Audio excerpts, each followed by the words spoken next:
অনেকদিন ধরে ভাবছিলাম যে ভোলা মাছ রান্না করা হবে, সুন্দর করে একটু মাছের ঝোল খেতে ইচ্ছে করছিল ভোলা মাছের। তো ফাইনালি আজকে তোমাদের দাদা বাজার থেকে নিয়ে এসেছে ভোলা মাছ। তো ভালো করে ধুয়ে পরিষ্কার করে একটা প্লেটের মধ্যে তুলে নেওয়া হয়েছে। আর এই ভোলা মাছের মধ্যে দেবার জন্য দেখো এখানে আলু কেটে নেওয়া হয়েছে, বেশ অনেকটা আলুই নেওয়া হয়েছে। এখানে কাঁচা লঙ্কা চিড়ে নেওয়া হয়েছে, আর এখানে 1.5খানা টমেটো নেওয়া হয়েছে, একদম দেশি টমেটো। এখানে লাস্টে ধনেপাতা কুচি লাগবে রান্নাতে, তার জন্য ধনেপাতা নেওয়া হয়েছে, আর এখানে পেঁয়াজ কুচি নেওয়া হয়েছে। তো এই দিয়ে কিন্তু আজকে সুন্দর একটা ঘরোয়া মাছের ঝোল রান্না হবে, যেটা গরম ভাতের সাথে খেতে অসম্ভব ভালো লাগবে। তো চলো রান্নাটা স্টার্ট করি।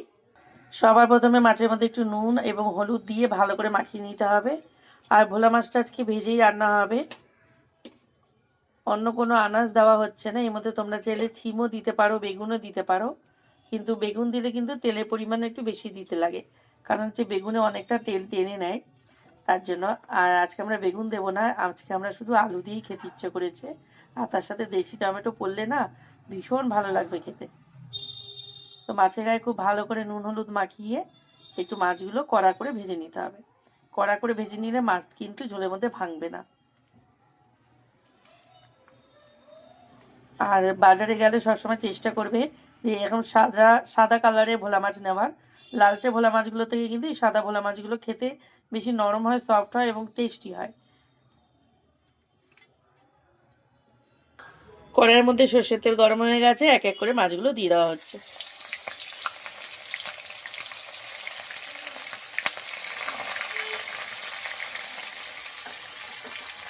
সব মাছ একসাথে ভাজা যাবে না, তাই অল্প অল্প করে ভেজে নেওয়া হবে। সমস্ত মাছগুলো দেখো খুব সুন্দর করে একটু কড়া করে ভাজা হয়ে গেছে। এই প্লেটটার মধ্যে কিন্তু সমস্ত মাছগুলোই তুলে নেওয়া হয়েছে। এবার কিন্তু এর মধ্যে আর কোনো তেল দেবো না, এই তেলটার মধ্যেই রান্না হবে। দিয়ে দিলাম 1/2 টিস্পুন সাদা গোটা জিরে। মানে আলু দিয়ে রান্না করলে খুব বেশি তেল লাগে না, এর মধ্যে যদি বেগুনে অ্যাড করা হতো তাহলে কিন্তু আর একটু তেল দিতে হতো। এবার দিয়ে দেবো এর মধ্যে কুচি করে রাখা পেঁয়াজ।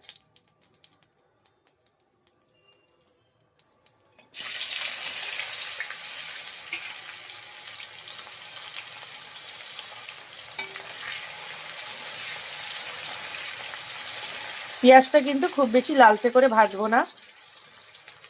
এবার দিয়ে দেওয়া হচ্ছে কেটে রাখা আলু।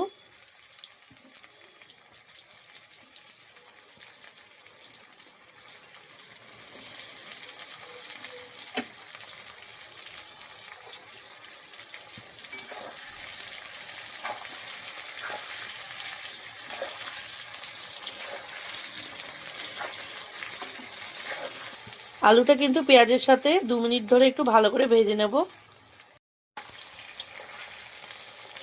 এবার এর মধ্যে কিন্তু এক এক করে সমস্ত মশলাগুলো অ্যাড করব। সবার প্রথমে দিয়ে দেবো স্বাদ অনুযায়ী নুন,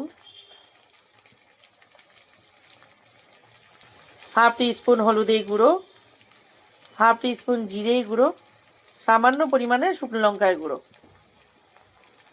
সামান্য অল্প একটু জল দিয়ে দিচ্ছি, তাহলে কিন্তু মশলাটা কষানোর সময় একটুকু ধরে যাবে না।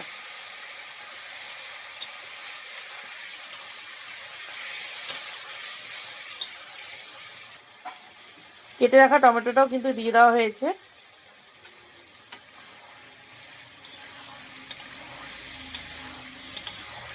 কাঁচা লঙ্কাটা তোমরা যে যেমন ঝাল খাও সেই হিসেবেই ব্যবহার করো। এবার খুব ভালো করে কিন্তু 3 থেকে 4 মিনিট ধরে সমস্ত কিছু খুব সুন্দর করে কষাতে হবে। যত সুন্দর করে কষানো হবে মাছের ঝোলের স্বাদ কিন্তু তত ভালো উঠবে।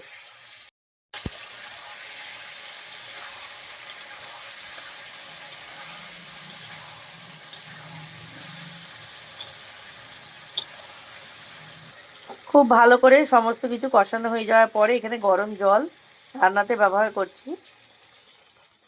যেহেতু পাতলা ঝোল হবে তার জন্য জলের পরিমাণ একটু বেশি দেওয়া হয়েছে। এখানে কফি কাপের 1.5 কাপ মতো জল ব্যবহার করা হলো। এবার মাছগুলো কিন্তু দিয়ে দেওয়া হচ্ছে ঝোলের মধ্যে।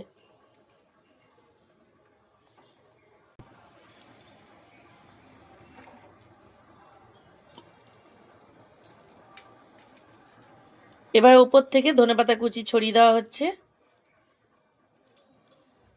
আর কিছুই করার নেই, ঢাকা দিয়ে রেখে দেওয়া হবে 5 মিনিটের জন্য। গ্যাসটা কিন্তু জোরেই থাকবে। 5 মিনিট পর ঢাকনাটা সরিয়ে দিচ্ছি।